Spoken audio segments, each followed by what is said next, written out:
¿Qué tal, mis queridos amigos? ¿Cómo estáis? Pues aquí lo tenéis, Land Rover Defender, la reedición de este mito de la marca Land Rover, un coche que se creó en el año 48 y que ya no tiene absolutamente nada que ver con el original. De eso voy a hablar y mucho en este vídeo. Y lo vamos a hacer a fondo, por caminos, por barro, por trialeras, por empinadas cuestas. Vamos a poner al límite al coche, tanto en campo como en carretera, y también a nosotros mismos, incluso a la autoridad. Vale, de acuerdo. Y conlleva una sanción administrativa. Vale, hombre. Así que venga, vamos por el principio. Aunque parece bastante distinto, guarda bastantes guiños con aquel. Por ejemplo, las nomenclaturas. Este es el 110, el más largo, también hay un 90. Seguimos teniendo esas cifras para definir la versión más corta y más larga. Este es el que tiene más batalla, aunque parece más grande realmente de lo que es, no llega a los 4,8 metros de longitud, se queda en 4,76. Lo que sí que es muy ancho y muy alto, como podéis ver. Tiene la característica línea de cintura alta de los Defender, aquí lo veis, en el que el techo queda como un módulo separado del resto de la carrocería. Un vehículo muy alto, un auténtico todoterreno. Hay más guiños repartidos en el interior y en el exterior. Llama la atención, por ejemplo, justamente que tiene, pues eso, si veis las ruedas con muy poco voladizo por detrás y por delante, justamente para buscar el máximo ángulo de entrada y de salida cuando haces una conducción puramente todoterreno. Y viniendo aquí a la parte trasera, además del detalle de la rueda de repuesto, que hace que el coche con este accesorio llegue a los 5,1 metros de longitud, pues tenéis estos pilotos que recuerdan claramente al modelo anterior. El nuevo Defender puede medir hasta 2,1 metros de alto si llevamos la suspensión a su parte más alta. Igualmente destaca por lo que no se ve. Puede transportar 168 kilos en el techo en marcha y aguanta hasta 300 en parado. ¿Te quedas a dormir? También puede remolcar hasta 3.500 kilos con freno.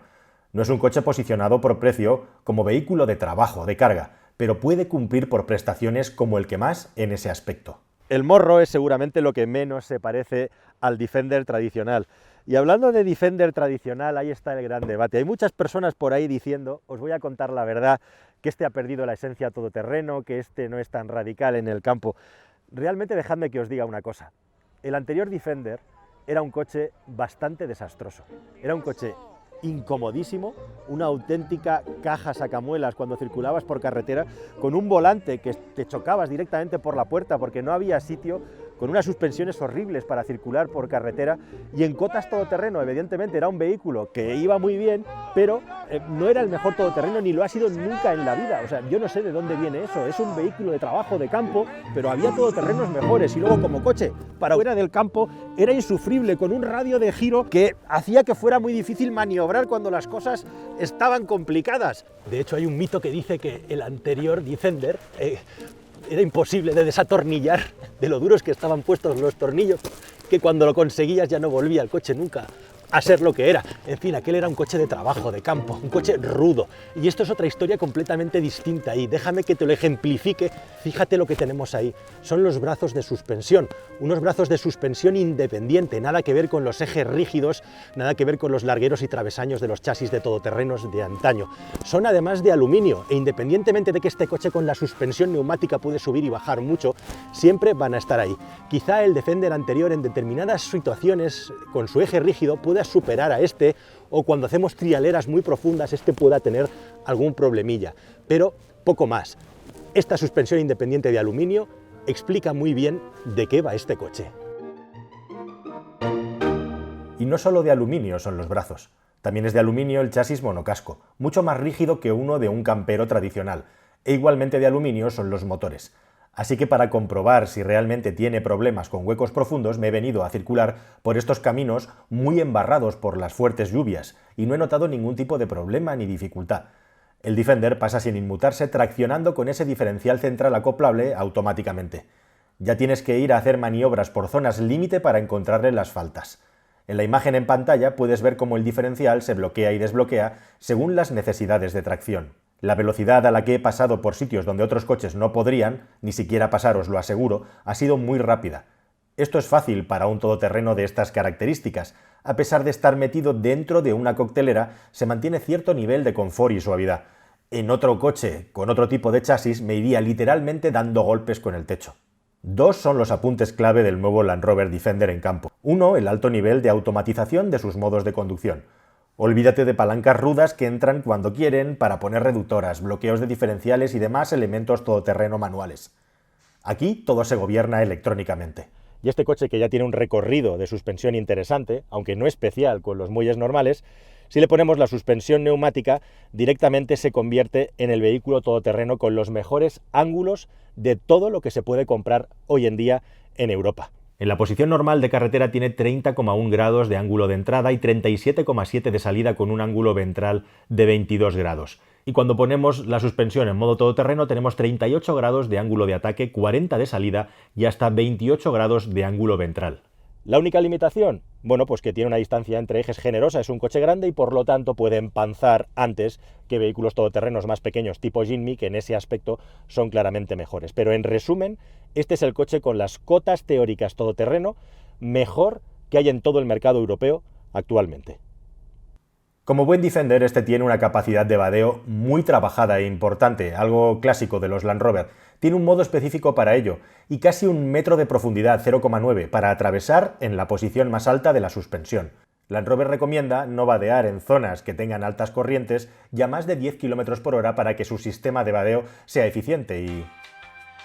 Aquí tendría que venir la espectacular imagen de un vadeo, pero no nos está permitido. En su lugar, os dejamos con unos segundos de música de ascensor y unas divertidas imágenes de un perro dándose una ducha en un túnel de lavado. Una imagen muy simpática y divertida, que no es un vadeo de un Defender, pero también tiene aguas, salpicaduras y es ciclista friendly. Le paramos en relación a de que no puede atravesar el... ¿No puedo vadearlo? No, no se puede vadear. De Vale, hecho, vale, está de acuerdo. prohibido y conlleva una sanción administrativa. Vale, hombre.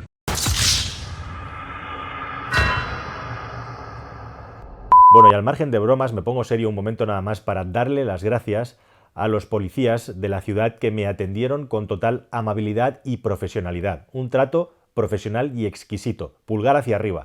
Todo extremadamente sencillo y minimalismo en los botones. La verdad me hubiera gustado tener alguna ruleta giratoria para manejar la pantalla, pero realmente han decidido que no y no funciona nada mal esto. Tenemos 3 posiciones para subir y bajar el coche con la suspensión neumática, la posición más alta, que sería la todoterreno, y luego tenemos una posición intermedia, ahí tenemos el botoncito iluminado en el medio, que sería la normal, y por último una más baja, que sirve para que los ocupantes puedan acceder cuando lo necesitan, si tienen dificultad de movilidad, y también es la más baja cuando circulamos por carretera. Aquí podemos desconectar el control de tracción y el control de estabilidad, como siempre, y 2 cosas fundamentales más para el todoterreno. Por un lado, aquí tenemos la posibilidad de conectar la reductora, que es directamente y simplemente poner el coche en neutral y darle a la posición low. Ahí lo tenemos, ya tendríamos el coche con la reductora, así de fácil. Por último también, muy importante, el control de descenso, igualmente automático, todo está automatizado, pulsamos este botoncito y lo activamos, así de fácil.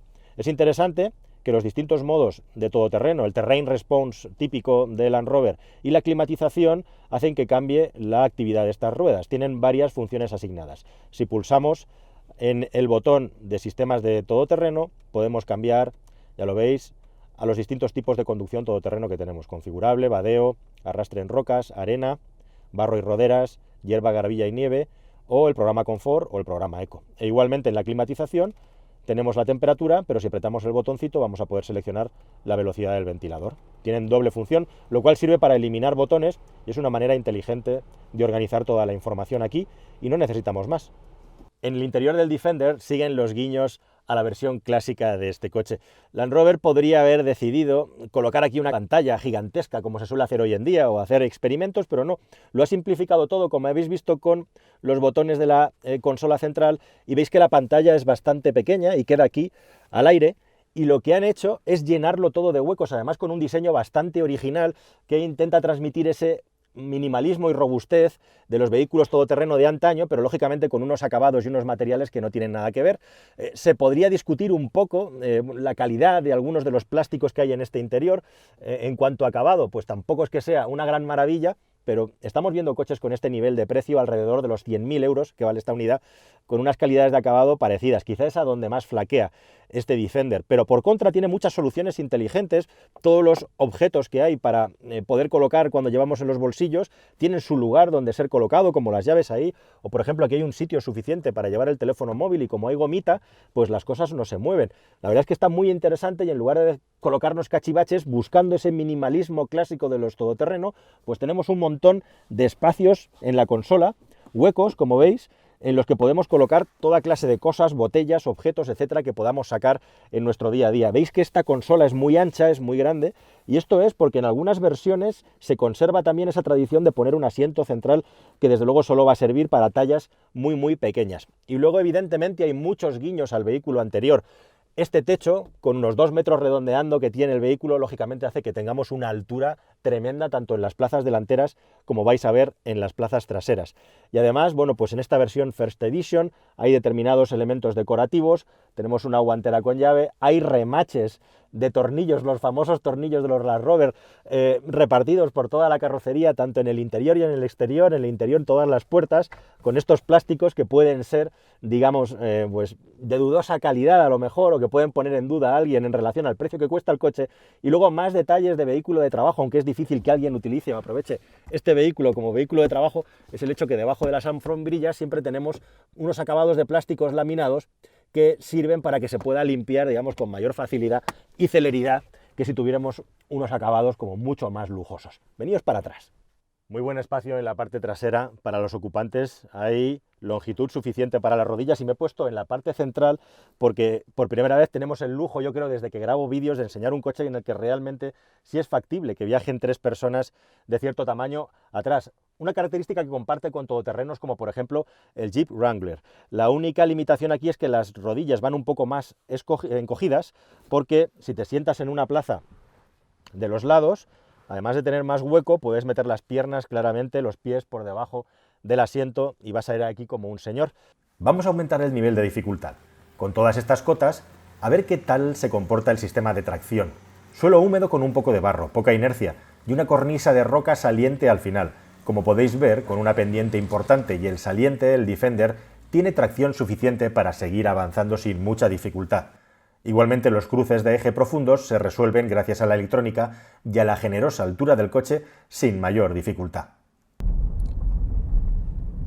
Yendo a circulación por terrenos como este, por caminos, la suspensión neumática, la alta altura de la carrocería hace que sea pues ir como sobre una alfombra. La verdad es como ir sobre asfalto, siempre teniendo en cuenta lógicamente que no estamos sobre asfalto y que llevamos un vehículo de más de 2 toneladas de peso. Pero el grado de aislamiento, el grado de confort es espectacular y en todo momento tenemos las ayudas electrónicas, todos los controles activados, con lo cual circular por aquí es prácticamente como hacerlo por carretera, al margen de lo comentado. Los 400 caballos en el modo de conducción eco son fáciles de modular y la frenada también tiene un tacto muy progresivo que nos ayuda a inscribir el coche en las curvas. No es desde luego el vehículo más ágil, ni en carretera ni en camino, pero no hay ningún tipo de pega al respecto. Incluso cuando las cosas se desmadran, y sobre todo si tienes además puesto el control de estabilidad en modo tierra, pues es un coche muy noble de recuperar y de devolver al sitio, y hasta puedes juguetear con él en las curvas. La verdad es que muy divertido de conducir.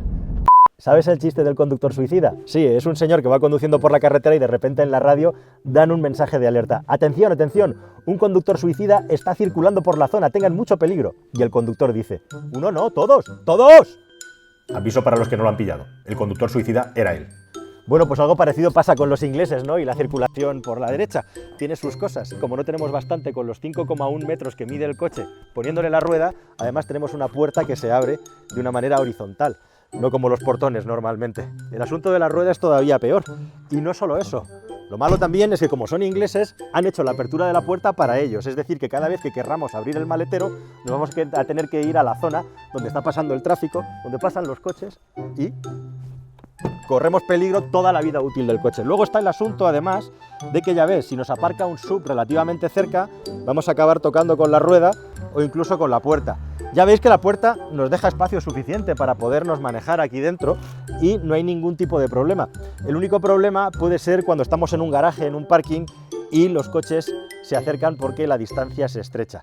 Bueno, pues una vez que hemos conseguido abrir la puerta del maletero, nos queda un espacio bastante amplio, aunque eso sí cubierto por esta lona que hace a su vez de tapa, muy sencilla, pensada para el campo igualmente. Dice Land Rover que el espacio del maletero son más de 760 litros, hasta el techo, lógicamente, porque aquí 760 litros no los hay, desde luego. Esto marca la mitad, más o menos. Una vez que la quitas, pues te queda aquí un espacio bastante amplio, en el que además tienes un suelo de goma igualmente para poderlo limpiar fácilmente, y te caben cosas, pues lo que quieras, como incluso la tabla de planchar. Bueno, en fin, otra cosa interesante que tiene el coche además es que el sistema neumático también tiene botones aquí y como es bastante alto, nos permite con el botoncito poderlo bajar y así poder cargar más cómodamente. Otro detalle más, siendo un coche tan ancho, el sistema de plegado de los retrovisores pues no ayuda mucho a quitarle anchura al vehículo y especialmente cuando vamos a circular por zonas todoterreno muy arboladas y estrechas puede llegar a rozar bastante y eso puede ser un problema. Bueno, pues vamos a hacer unas subidas en pendiente. Como habéis visto hay mucho barro, este suelo está un poco más seco pero sigue estando mojado, vamos a generar pues algo de surco. Entonces he puesto el programa a barro simplemente para comprobar, no creo que haya problema de tracción, pero lo vamos a hacer despacito además y desde cero para hacerle trabajar más y ver qué tal se comporta. Con estas distintas pendientes hay al menos 4 escalones, en el que el último especialmente es el más duro. Así que vamos a ver cómo responde el Defender. Estoy seguro de que no va a tener mucho problema y así igualmente también comprobamos el bloqueo del diferencial, cómo funciona.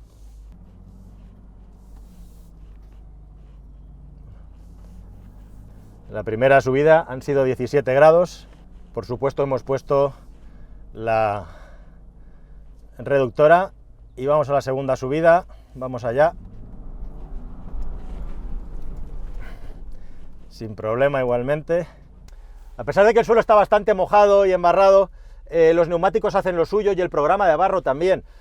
Si quisiéramos la máxima eficiencia, vendría bien tener unos controles manuales ya para cosas muy radicales, pero en este caso, en el 90 y muchos % de las situaciones, con los distintos programas preseleccionados vamos a tener éxito a la hora de hacer las maniobras. Vamos a la siguiente rampa.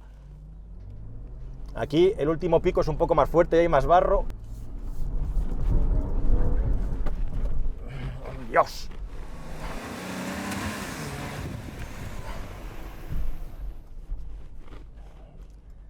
Prueba superada. Hemos llegado a la cima. Para cualquier buen escalador hay 2 momentos clave. 1, llegar arriba sin incidencias, conseguirlo. Y 2, hacer el descenso y volver para estar a salvo, para poder contarlo. Y en este aspecto el Defender tampoco defrauda. Pues os voy a mostrar ahora, en un descenso tan pronunciado, lo efectivo que puede llegar a ser un control de descenso. Lo tengo conectado, combinado con la reductora. Es tan sencillo como ponerte al borde de la misma, levantar el pie del freno y el coche va a hacer todo el trabajo, vais a verlo. Hemos llegado al punto, yo levanto el pie del freno y vamos hacia abajo. Aquí está mi pie. Ahí vamos, ahí vamos. Muy bien. Estáis viendo que yo solamente muevo el volante, no tengo que hacer nada más.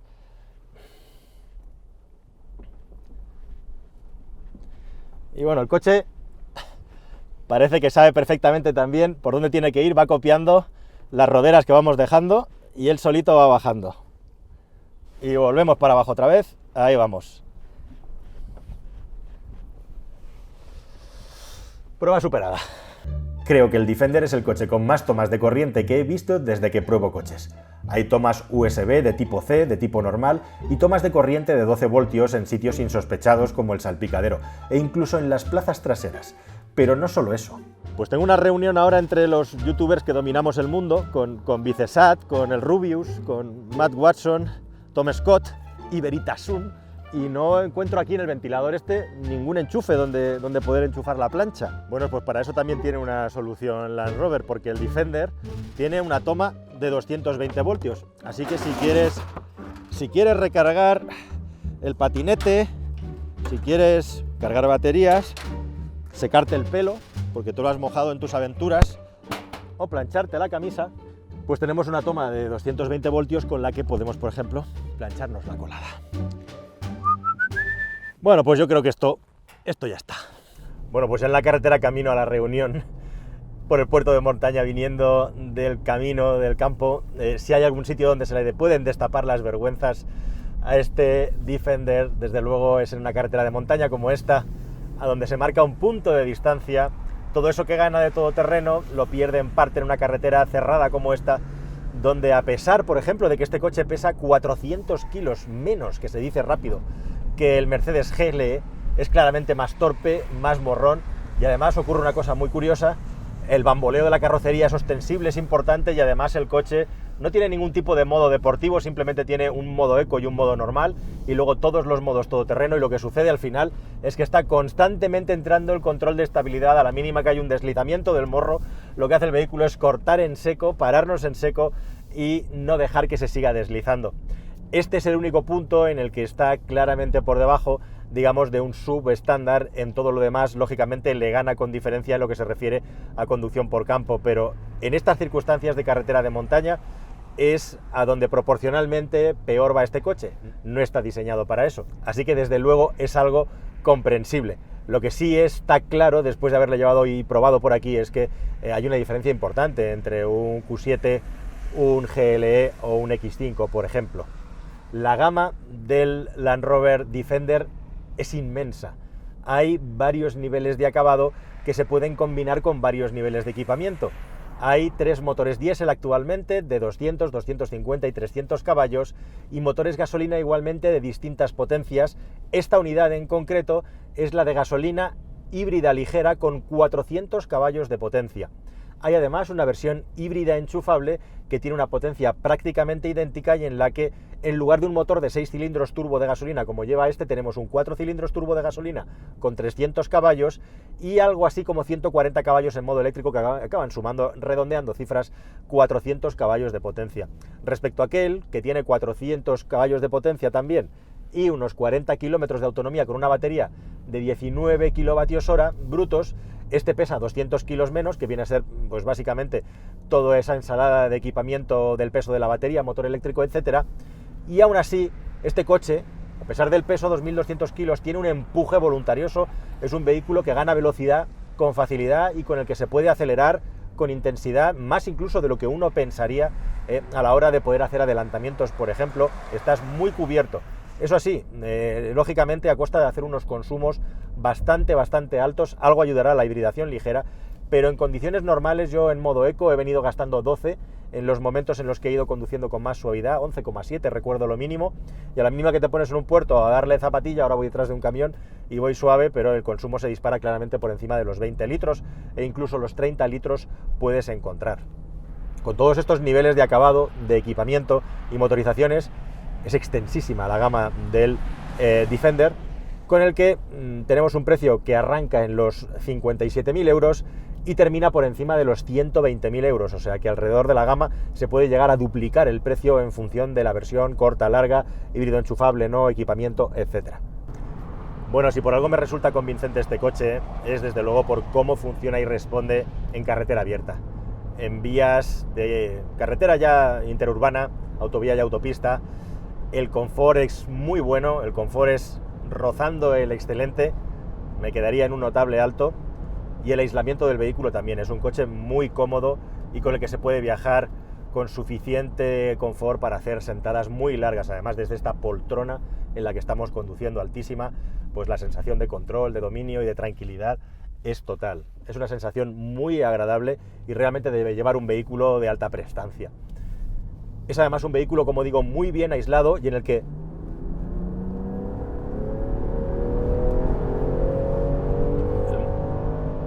el motor de gasolina nos da esto, un empuje bastante rabioso y aceleración, con lo cual vamos a estar cubiertos para poder movernos con agilidad, eso sí, como digo, a costa de un consumo alto. El confort es muy alto en carretera, pero yo creo que después de haber probado en profundidad modelos como el Mercedes-Benz GLE, estaría un pelín por debajo su suspensión neumática. Aún así, está a muy alto nivel. Es curioso e interesante cómo, teniendo 400 caballos de potencia, una potencia con la que algunos coches ya serían capaces técnicamente o teóricamente de rozar los 300 km por hora, la velocidad máxima homologada de este coche es 190 km por hora. Desconozco si hay alguna limitación de tipo técnico, pero desde luego de tipo aerodinámico sí que la hay. Tenemos una superficie frontal muy grande que frena mucho al coche, que hace aumentar los consumos y además también tiene un pequeño contra, que es el asunto del ruido del aire. Es un vehículo muy bien aislado, aunque sentimos en el interior el rugido del motor. En ese aspecto tampoco es el mejor, pero está bien posicionado. Y lo que sí que noto es un ruido del viento chocando contra la carrocería y contra estos grandes retrovisores que llevo, superior a lo normal en un vehículo SUV al que ya estamos bastante acostumbrados a llevar. Land Rover tenía toda una papeleta con el nuevo Defender, bajo mi punto de vista. Tenía que hacer algo que, desde un punto de vista puramente de marketing, de imagen, satisfaciera a esa minoría que son fanáticos del modelo anterior y que esperan algo que tenga las mismas capacidades todoterreno y la misma radicalidad en ese aspecto, y este coche lo consigue con creces. Pero es que eso, las capacidades del Defender antiguo ya lo tenían Land Rovers del año 2006, 2007, 2008, y eran igual o superiores. Este coche en capacidades todoterreno es claramente superior, aunque lo hace de otra manera, lo hace con muchísima electrónica, lo hace con muchísima facilidad. Así que está muy por encima. Objetivo conseguido. Desde el punto de vista estético y de configuración, ahí está el problema. Land Rover se podría haber conformado con hacer un todoterreno radical, pero no, lo que ha querido hacer es un coche además familiar que sirva para viajar, para hacer un todo uso más allá, fuera del campo, que es a donde el otro Land Rover Defender era infumable, insoportable, y lo ha conseguido. Y lo ha conseguido hasta el punto que este es el único gran todoterreno que hay ahora mismo en el mercado que tiene unas capacidades para circular por carretera abierta, que es donde normalmente nos movemos, mucho mejores que el resto de los todoterrenos radicales. En resumen, puede que haya un Jeep Wrangler, a falta de que llegue el nuevo que está a punto, puede que haya un Mercedes Clase G, que en determinadas maniobras todoterreno muy al extremo ya de concurso sean mejores que este por las capacidades que tienen de bloquear diferenciales y por algunos pequeños detalles técnicos que hacen que sea superior. Pero esa pequeña diferencia a favor de esos coches en todoterreno respecto al Defender es claramente volteada, equilibrada cuando salimos a la carretera, y es muy grande la diferencia que hay a favor del Defender en carretera respecto a esos todoterrenos puros. De hecho, este es el único gran todoterreno que puede circular por la carretera como un SUV, como un señor, y por la ciudad, al margen de ese pequeño detalle de que lógicamente en carretera de curvas no podemos esperar que esto sea un deportivo, y no lo es. Así que lo que ha hecho Land Rover realmente es algo muy interesante, a un precio, por supuesto, a un coste que tú tendrás que valorar si merece la pena o no pagar. Pero al final ha conseguido las dos cosas, crear un gran todoterreno y crear un gran coche para ir a la carretera. Y eso me parece muy meritorio. Y os tengo que decir de corazón que después de haber leído, haber escuchado, me ha costado un montón subirme a este coche, todo lo que se ha hablado de él, yo venía con ciertos prejuicios sobre lo que me iba a encontrar. Y lo que me he encontrado me ha sorprendido para bien. Incluso en el asunto de los acabados, el diseño y los materiales, se ha hecho una apuesta, yo creo que inteligente, y también una apuesta en una dirección, que es intentar crear un vehículo de aspecto todoterreno en el interior, y el que no lo quiera, pues ya tiene el SUV, ya tiene el Discovery, y ese es el gran asunto. Es que les ha salido tan bien la jugada, desde el punto de vista de cómo les ha quedado este producto, han ensanchado tanto el mercado, que el gran perjudicado de todo esto, sin duda alguna, es el Land Rover Discovery. Y la gran pregunta es ahora, ¿qué sentido tiene el Discovery, que es un coche con unas capacidades todoterreno tremendas igualmente y superiores al Defender anterior igualmente, en prácticamente todo, teniendo en cuenta que este coche hace lo mismo que un Discovery? Quizás si nos ponemos a conducir en una carretera de curvas hay una pequeña diferencia a favor del Discovery, pero en definitiva con la suspensión neumática la diferencia en carretera abierta prácticamente es imposible de determinar para un conductor normal. Además, yo creo que Land Rover ha hecho una cosa inteligente teniendo versiones con suspensión estándar, con muelles helicoidales, y luego las suspensiones neumáticas, estas versiones que son unos bestias todoterreno por los ángulos que son capaces de afrontar. Aquellas, las versiones con suspensión normal, no son tan brillantes, no son tan de récord para la conducción todoterreno, y por lo tanto todo aquel que no aspire a hacer grandes cosas en el todoterreno se puede comprar igualmente un Defender, bueno, pues con esas capacidades que no son tan de todoterreno, con lo cual todavía ataca más a su hermano Discovery. Así que tanto han ensanchado el mercado con este coche en Land Rover, que se puede llegar a comer incluso a su hermano. Veremos si eso pasa en el mercado. El Discovery justamente ahora está relanzándose en la nueva versión. Así que nada más, queridos amigos, una prueba muy interesante con un coche que tiene muchas cosas que aportar y sacarnos de la rutina de lo que os contamos normalmente. Espero que lo hayáis disfrutado como yo lo he disfrutado contándoslo a vosotros. Y nada más, que nos vemos en una próxima prueba. Y si no te has suscrito ya no sé qué más quieres que te diga y que haga. En fin, disfrutad, pasadlo bien y mucha salud y suerte. Hasta la vista, amigos. Adiós. Y de repente en la radio lanzan una alerta. ¡Atención, atención! ¡Mucho cuidado! El retrovisor me boicotea el chiste. Bueno, pues los ingleses son muy suyos. ¿Vale? ¡Ah! ¡Me comen! ¡Me comen! ¡Me comen!